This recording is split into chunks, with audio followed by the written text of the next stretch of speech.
Hello, good morning to you. Welcome to Business.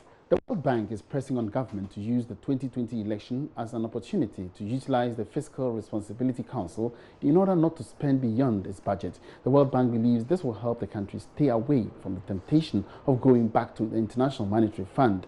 At a roundtable on Ghana's political budget cycle in Accra, senior economist at the World Bank, Kwabena Jankwachi, says the role of the Fiscal Council is critical in the election year.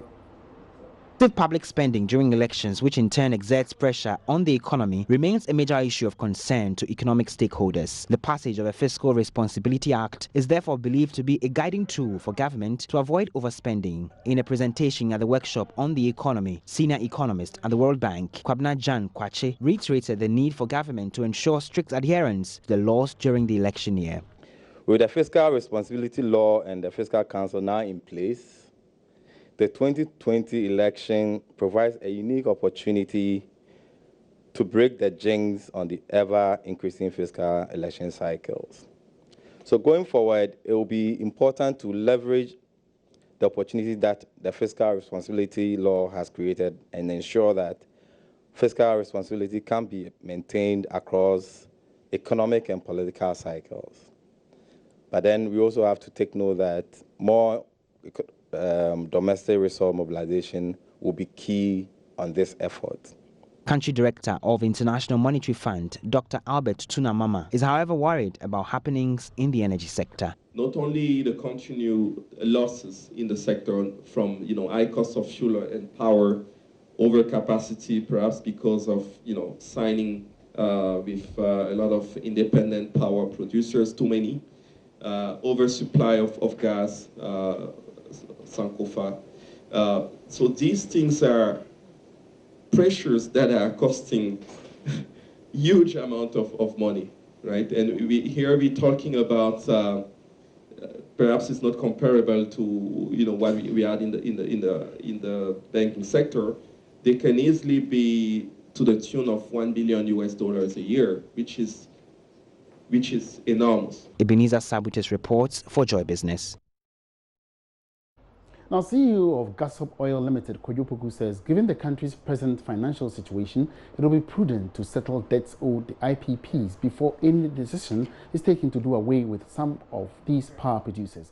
He was speaking on the business edition of PM Express on JoyNews last night with Philip Namfuri. His comments come on the back of the Executive Director of ASEP, Bembuachi's comments on the possible scrapping of some purchase power agreements to save the country some resources and improve efficiency of the energy sector.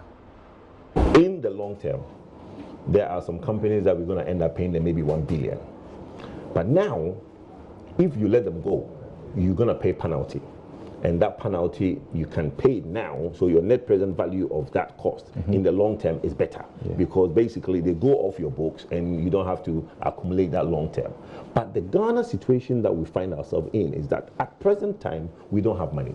We owe these IPPs that we can't even afford to find money to pay their bills. So if Ministry of Finance, and he mentioned earlier that, look, at the Ministry of Finance, they are creating some problems there. You have ministers at the Ministry of Finance trying to take over the Energy Ministry and make decisions that, for me, I think they should leave it for the Ministry of Energy to make.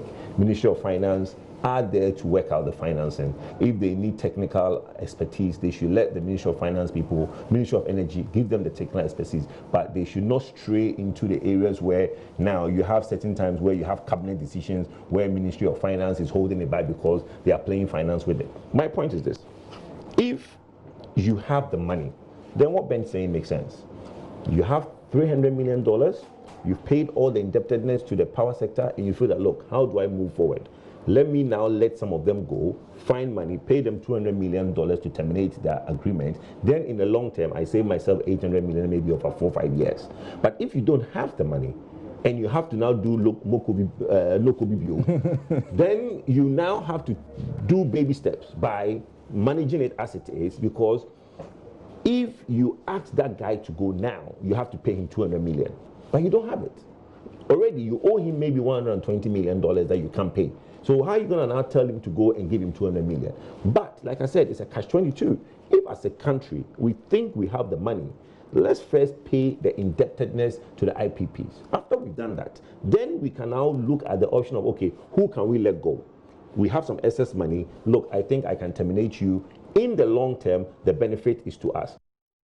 And that's all in business for now. Back to Pennies for the rest. Thank you very much, Emmanuel Aboajit Riafe there with the latest from the world of business. But coming up shortly, Joy News, Joy Sports editor Nathaniel Atto will be joining me for the latest in the world of sports.